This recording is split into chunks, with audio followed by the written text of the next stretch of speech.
back when everyone just still had desktops, right? This was before smartphones, okay? And I was like, it would be so cool if someday like you could just put a quarter into your desktop or something, or you could scan your credit card to watch one of our videos. Imagine if the technology for that existed, we would be millionaires. And now that literally exists, like it's crazy, like what is already built into like the infrastructure of just digital content consumption, right? So that's where it is quote unquote easier. Welcome to the My Wife Quit Her Job podcast. Today, I'm thrilled to have Phil Wang on the show. Now, Phil and his partners, Wesley Chen and Ted Fu, started Wong Fu Productions back in 2004, and their YouTube channel today has over 3.2 million subscribers with billions of views. And their films have been featured in a number of international film festivals like the LA Film Festival, the San Diego Film Festival, and the Cannes Film Festival.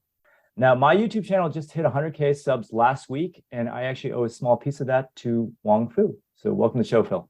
Oh my gosh, thank you. What, do I get my royalty checks? If you just said you owe me. No, I'm just kidding. Thank you for the kind words, man.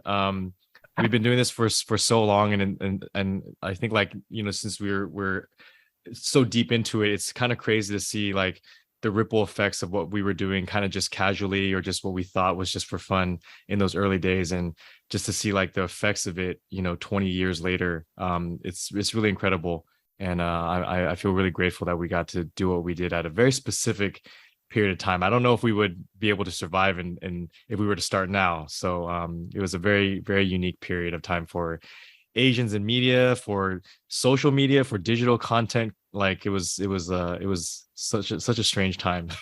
I mean, you're definitely changing lives. I mean, you influenced me for one thing too. And Phil, it's funny. I know you're Chinese.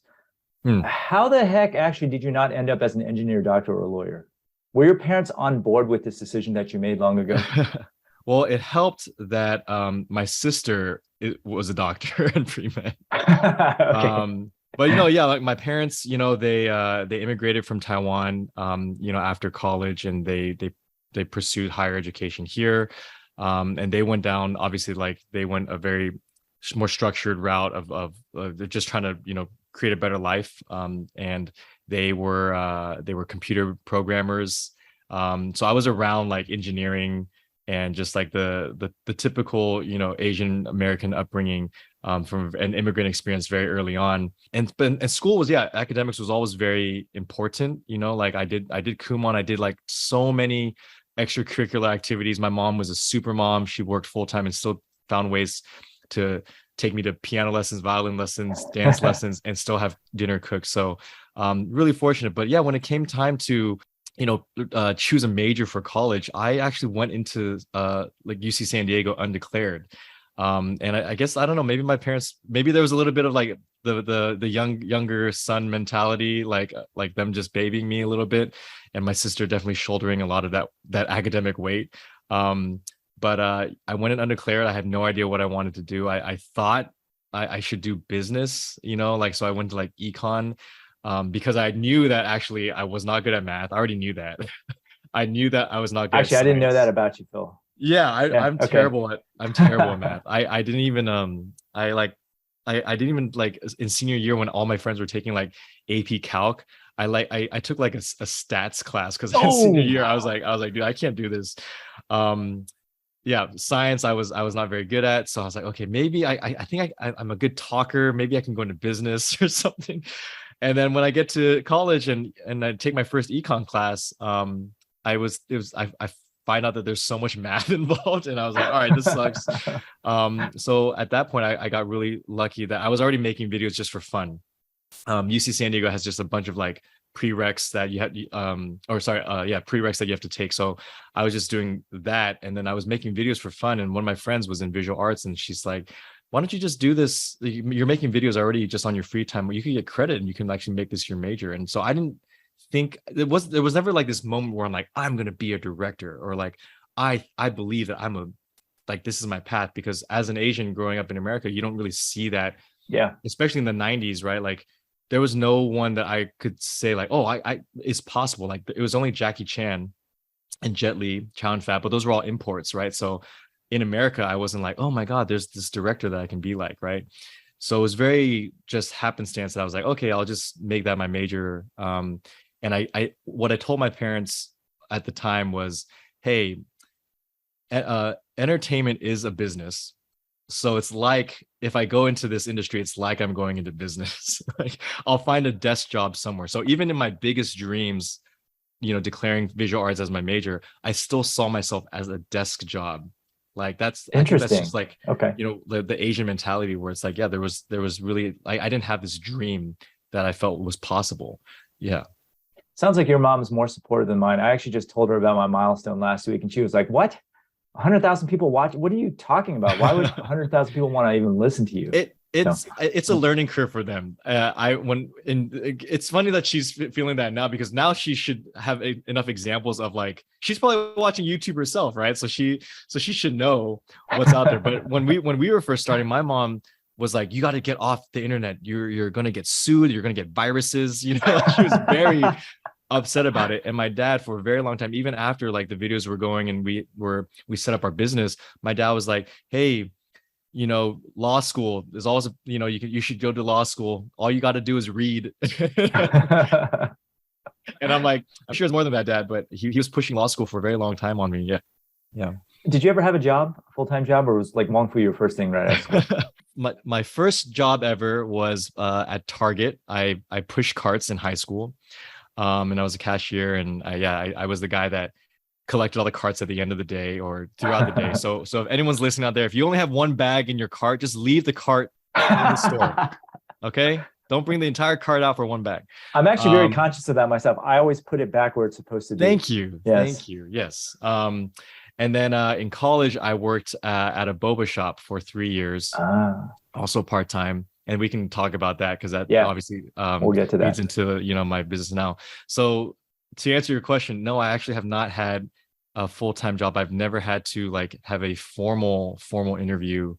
And I that's something that I do feel is a huge blessing and a huge privilege. Like not ever having to like do that. At the same time, like it comes with different challenges and struggles also. Sure. Like I've been my own boss technically since the beginning, but you share all the successes, but you get all the successes 100% your own, but all the failures are also 100% on you too. So it's a different kind of level of stress, and there's no clocking in or out. There's no benefits in the beginning. You just gotta believe in what you're doing and hope that there's a light at the end of the tunnel.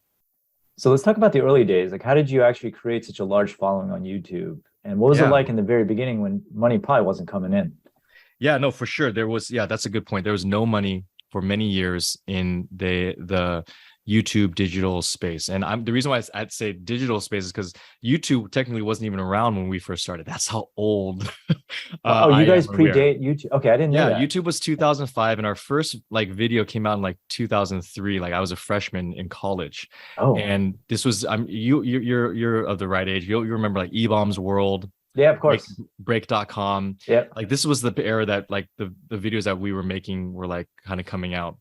We had a website we had to build with GeoCities. We had to buy server space.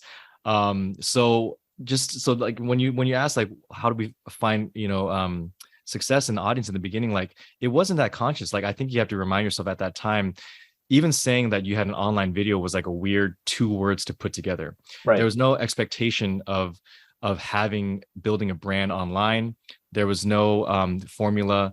There was no expectation. That's really what it came down to like say, hey, I need to get a bunch of views so that I can create a business. We were just doing it for fun. And so like I think there was a little bit about it that was just novelty of just like, hey, here's a new format that some young kids are taking advantage of or having fun with. And then the other aspect obviously is the fact that we were Asian American students. And I think at that time, there was even less, than what there was so far less than what we see now of Asians on screen.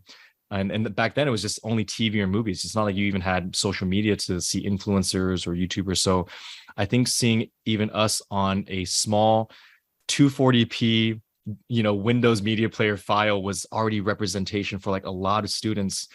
And I always say we were at this crossing point of technology being available, of like high-speed internet, and also like digital camcorders, and just like culture just ready to consume digital content as well. And so we were right there. And our stuff just started getting passed around college campuses first, because that's the only places that had high speed internet. So it's And all word of mouth. all word of mouth. All it started with like instant messenger, like Yeah. and we would just put it in our bio or Yeah. our away message. Like this is old people talk right now. Yeah. And we would just go down our buddy list and send it out to people. And we had a guest book and we are like, oh my God, people are watching from Canada, people are watching from this other school. If you think about it, this was also when Facebook was only invite only, Right. like On the remember those colleges. days? Yes. Yeah. Yeah. So it was cool just to see like our links get passed around. And yeah, just a very different time. So it was all word of mouth. And by the time we graduated, we had a pretty substantial following of just college students, and you know, the college students would share with their friends and family back at home.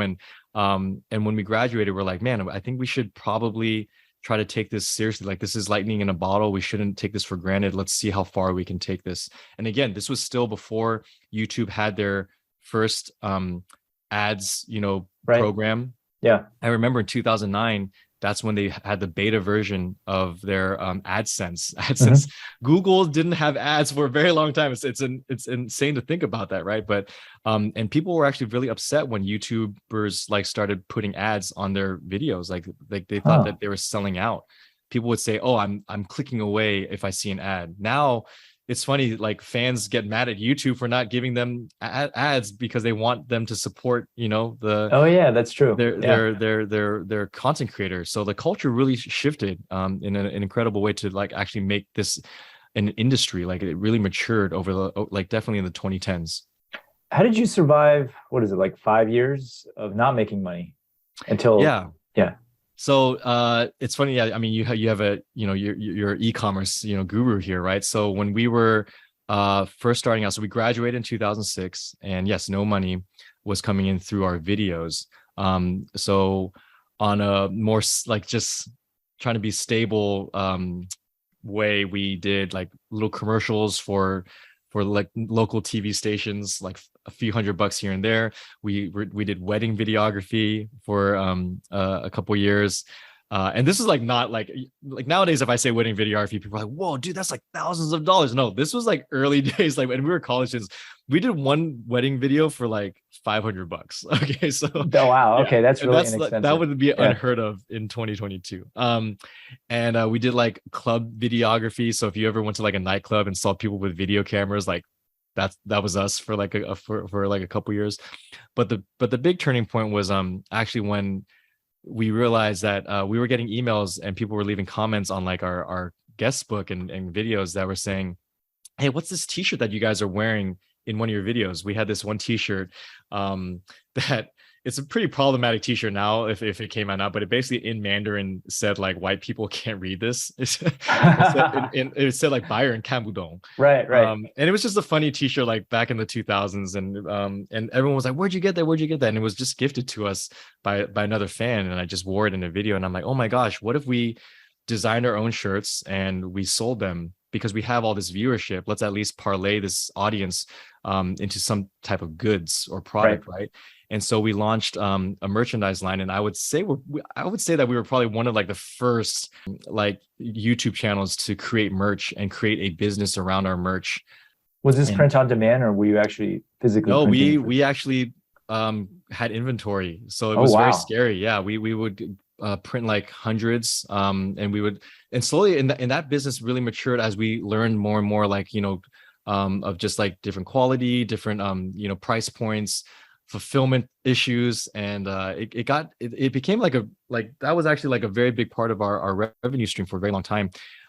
Ted, who is still actually in e-commerce, like he really took over it, and he got us to a point where we had a warehouse and we had a fulfillment center. But for a long time, we were packing things in our living room. We were too. Yeah. And we would have to just buy like big orders from Uline, just boxes, and we would take big shipments or big orders out to the post office, and go straight to the back, and drop them off in the bins. Yeah. And then we actually started getting into like toys, like we were thought, okay, apparel is actually really, really difficult because you have to have like sizes, you get like returns, things like that. But if you have like products that are just like one size fits all, or just like no size, it's just a product that you can sell. Like we actually really had found a lot of success through that. It was called Awkward Animals, and it was just like this plush line. So that's how the money first came in. And then on top Is of that that, the still other, around, by the way? I think it's dormant right now. Like Okay. Ted is kind of in charge of that, and he has like his own like e-commerce kind of a business. So, but Interesting. on the Wong Fu side, so not the plushes, but the Wong Fu side, we are still doing merchandise, but it's a little less of a focus now, because other parts of our business have matured. Yeah.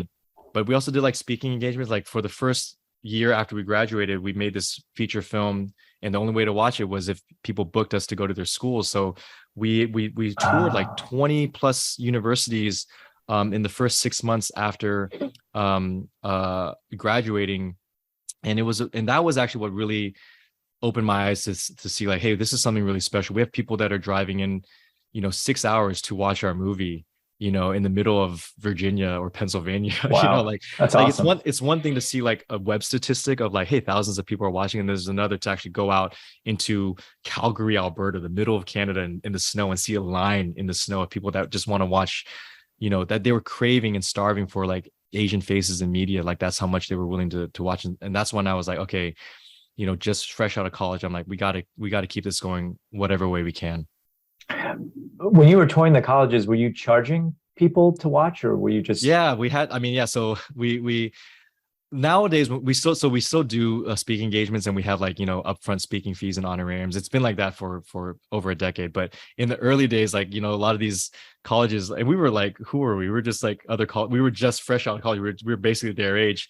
We didn't feel right saying like, here's our fee. So we did say, hey, let's just sell tickets. We can split the profits. And like some of the tickets were like $5 a pop, and Yeah. it didn't barely covered our travel. We stayed in some people's like dorm room suites, like in the couches and stuff. It was we slummed it out for a little bit. Like we were definitely paid our dues as like these starving artists for Yeah. sure. I love it. It's the 20s. It's what they say. Like when you're in your 20s, that's the age where it's acceptable to do these kind of like, grungy things to Absolutely. make your business happen. Right. Yeah. Absolutely. All right. Well, okay. So we talked about like the past and when you got started. Let's say someone wants to get into what you're doing today. You mentioned it'd be a lot harder, but I'm just curious what your thoughts and what steps you would take for the people listening. Yeah, it's a totally different game now. And in some ways, it's harder. In some ways, it's easier, right? The ways that it's easier is that there's ecosystems, there's a culture of understanding of what you're doing and what you're offering that's built into our DNA now, right? Like when you go on your phone on any app, like people are ready to consume. People understand advertisements. People understand online courses. They understand e-commerce. They have their wallet already saved on their phone. I remember like back when everyone just still had desktops, right? This was before smartphones. We were on Razor phones, okay? And I was like, it would be so cool if someday you could just put a quarter into your desktop or something, or you could scan your credit card to watch one of our videos. Imagine if the technology for that existed, we would be millionaires. And now that literally exists, like it's crazy, like what is already built into like the infrastructure of just digital content consumption, right? So that's where it is quote unquote easier. Right. Where it's harder now is everyone can do it, right? Yeah. And so there's so much more noise. There's so many copycats. There's so many just people that are just trying to just get your attention, and basically like maybe you can even call them scammers. There's people that are just here for clickbait. So it's really hard to break through and get noticed, right? So that's where I would say it would be a lot more difficult. But no matter who I talk to, no matter whatever generation of content creation they came up in, like whether it was the 80s and it was just film and television, whether it's the the 2000s and early internet days or 2010s and new YouTubers, it's still content is king, right? If your content is good, like that's what will always rise to the top. Like you have to make good, helpful, meaningful content, and it will for sure find an audience. Of course, if you want to find your niche, like that's like a great, that's the number one thing you should all figure out is like what can I offer this space or this industry that I'm trying to get into? What can I do differently, or how can I package it differently? And you got to get creative, right? There is so much I see on Instagram, so many people that are doing the same type of content, but every so often, like I'll find like a someone that's doing it a little differently, and I'm like, wow, that's genius. Like there's a reason why I decided to follow you and not follow someone else. You decided to do Right. your content a little differently. So you just got to be creative. And I would also say to have patience. I think like a lot of times like we're in this, fast, instant gratification kind of mentality that people aren't willing to put in the work. Like I know it sounds like really old and grumpy, like, oh, no one wants to I know work we're these like days. Yeah. this podcast is starting to sound like an old and grumpy hour.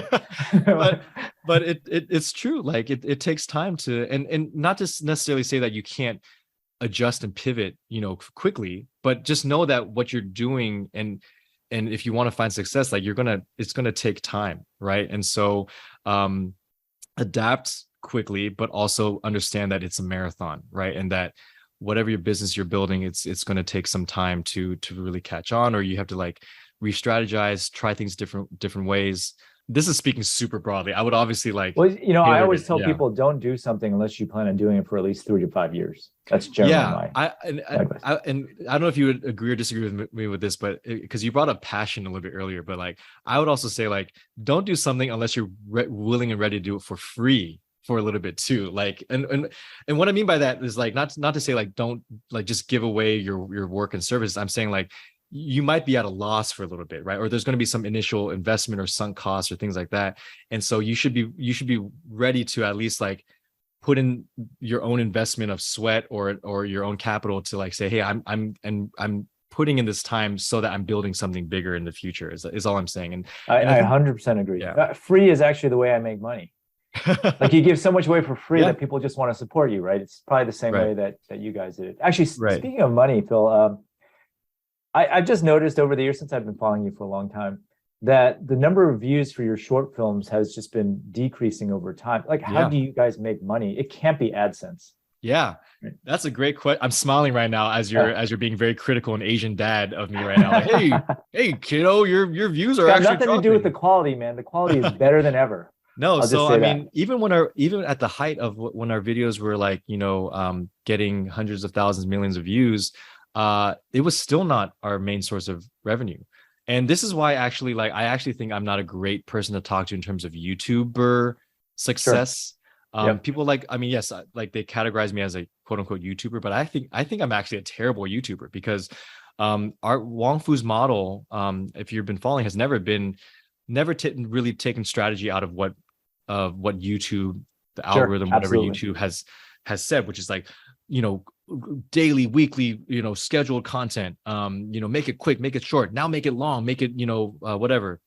We just always made what we were passionate about, what we thought we wanted to make. And that's actually a testament to how great our fans have been and what our purpose as a channel has been. People were following our purpose. They weren't following us for just some trendy thing. Or I think like if we were trying to be a YouTuber, we would be doing things a lot differently. Our content would be a lot different. So because of that, we were never reliant on our AdSense because we didn't make weekly videos that were getting millions of views. We weren't trying to hop on the latest trend just to make sure we got in front of the algorithm.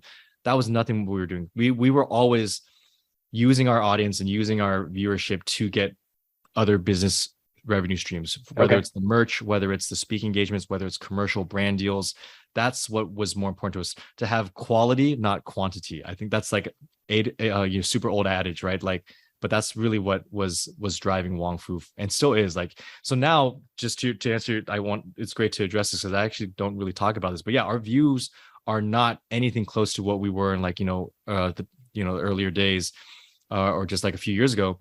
But we've actually been generating more revenue than before because we are now as a brand known as a production company, as we have this built-in audience, and we have this, again, quality that other platforms and brands or companies are coming to us. We're doing more commercial shoots. We're doing productions for other platforms. For example, we just did this huge campaign for Viki, which is a Korean content platform. I love Viki. Yeah.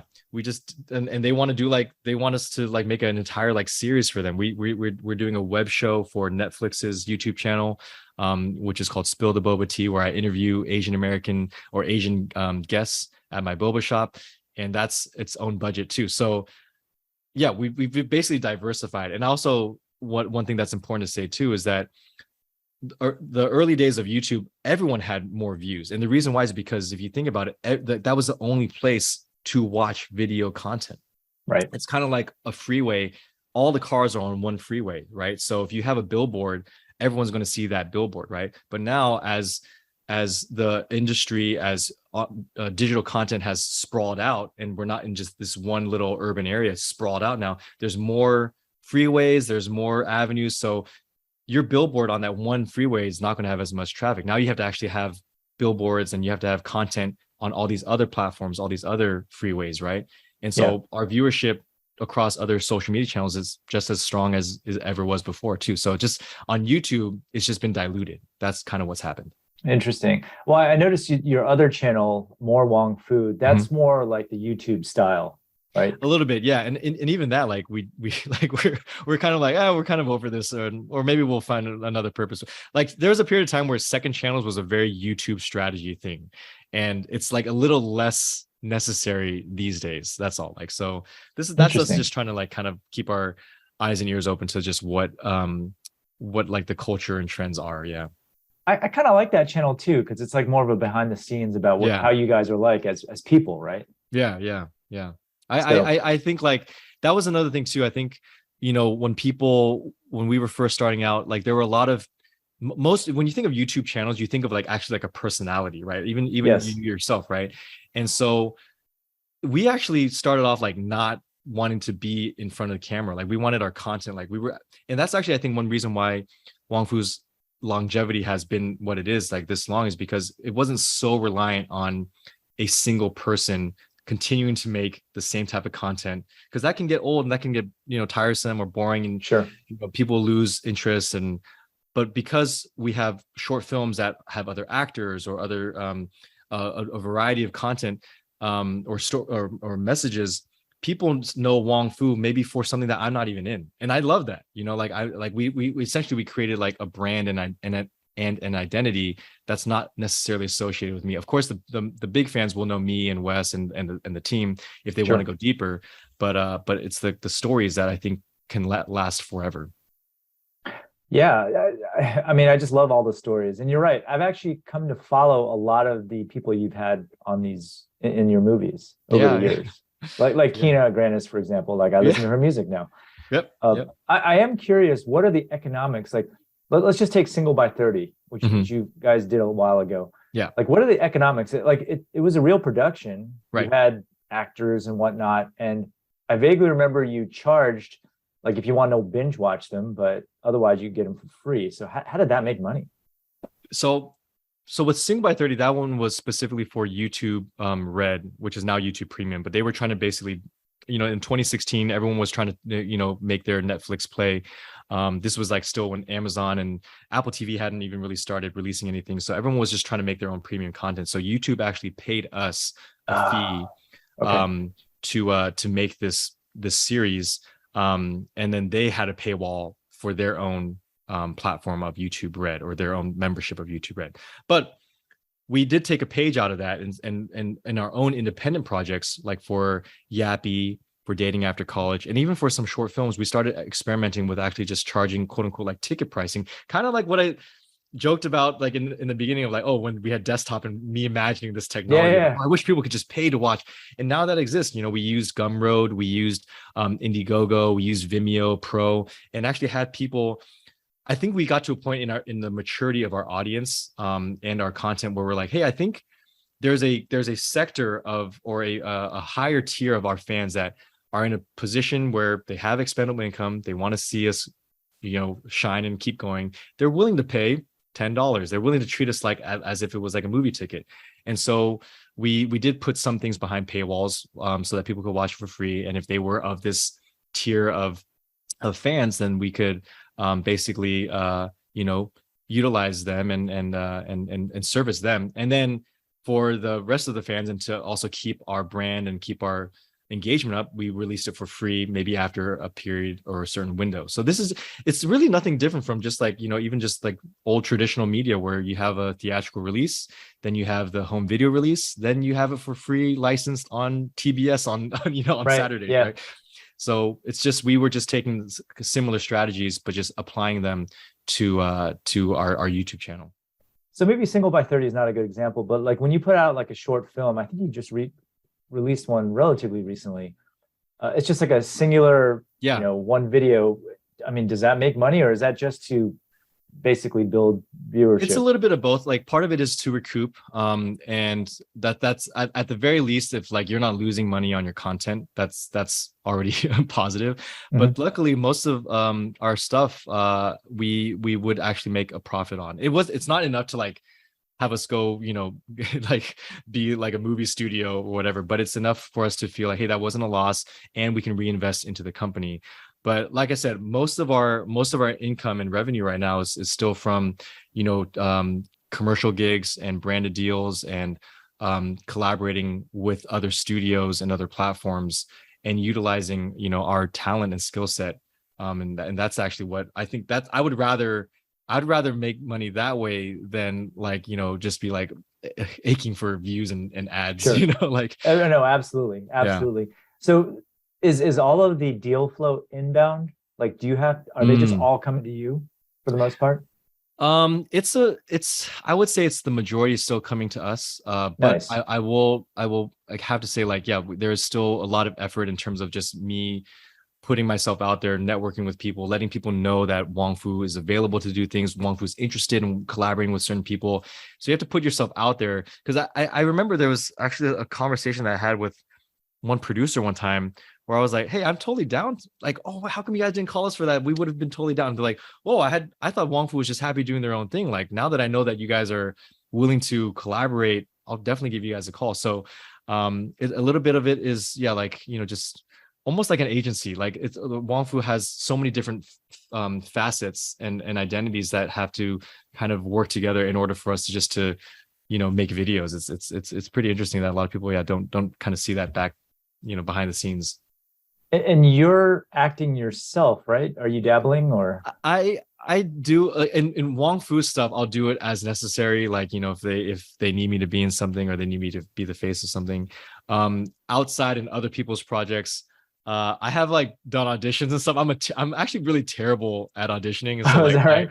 I mean, you did audition for Partner Track, I hear. Yeah, I did. You're right, and I did terrible in it.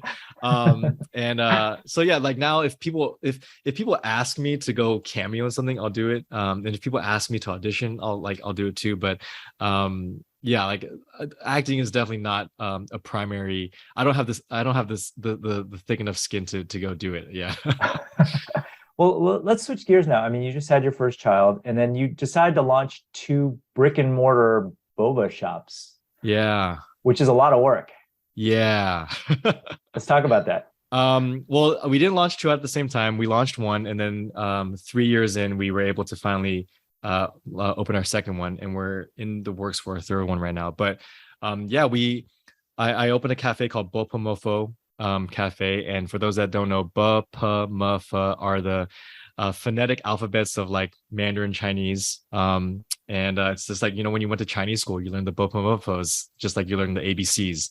Boba was just coming over to the States, and I remember going to my first boba shop in 1999. It was in Berkeley. I grew up in Walnut Creek, but there's this place like outside UC Berkeley, and I was like, this is so cool. This is like the first time if I feel like I'm like in an Asian specific area. Like this is like boba felt specifically Asian American culture. Yep. And like as a impressionable high schooler, I was like, this is what cool Asians are doing, And so when I went to college, I was like, I want to work at a boba shop because that's where all the cool Asians hang out. That's where I can people watch other Asians, and I can, hang out with other Asian people. I can, see cute Asian girls too, just like, like crush on girls and stuff. And I can, and also it unlocked this hospitality side of me too, where I liked talking to people. I liked being, in service in some sense too. And in college, I discovered that, that little bit of, I guess, passion or it was growing. It was like a seed of like, hey, maybe someday I can actually have my own shop. And I imagine it like when I was like super, super old, but then, like 5 years ago, I was like, hey, like, what if I actually try to do this? Me and my partner, we linked up, and he was at a crossroads in his career too. And he's like, hey, let's do this together. We're both first time owner operators, and we got our asses kicked. Like it was. Oh, I didn't hear this story. I mean, it's just Yeah. like, we thought like, it would not, we thought it would be easy, but I think we just didn't realize how much work it would be. Obviously, we knew that owning a restaurant was going to be a lot of work, but I think just like the incessant nature of just how many problems come up every day. We opened up in San Gabriel, where there's, dozens, hundreds of boba shops. So like, landlords were like, why do we need to give this to you? And, like, so we, Interesting. yeah, I'm it was tough. surprised. Yeah, it Yeah. was really, really hard to even get started. I mean, to me, renting to you would be a no-brainer. I mean, Uh, I think I'm proven in one area, but as a business, I think a lot of people. I think that's what was frustrating me. I think I saw, and I was trying to convince people, guys, like it's going to be good. We're gonna have lines out the door, but people that are not as maybe savvy with what I've done online or with social media, that might not I translate. mean, They you just weren't like, hey, look at me. no, Do you know who I am? no. I'm not that cocky. I was definitely was like trying to sell myself. I was like really trying hard to sell myself. It was like, trying to convince people, landlords. But thankfully we lucked out with one spot, and it was like a restaurant that was on the way out. And again, we put in a lot of money just to get it going. I bet. I Yeah. bet. So, I mean, but this is a passion project for you, right? I mean, it's like, I mean, it's not for the money per se.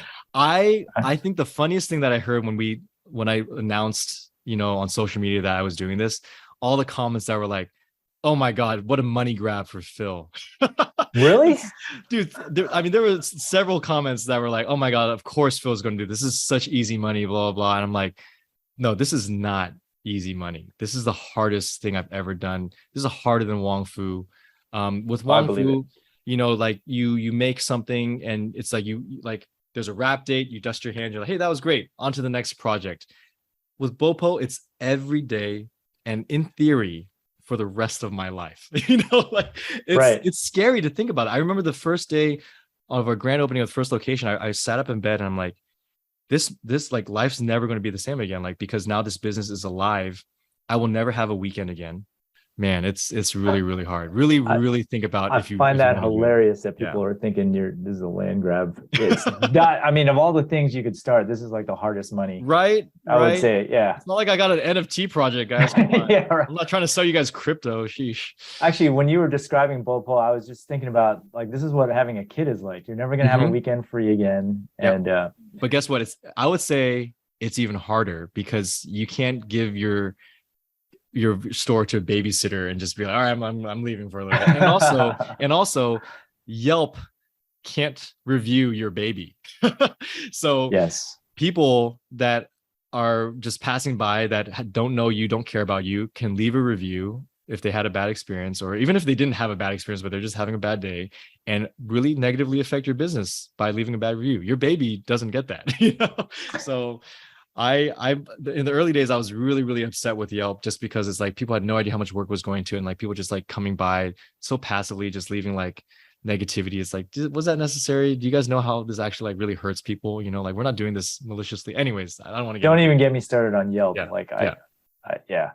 All right. Well, last question, since I know you have to go pretty soon.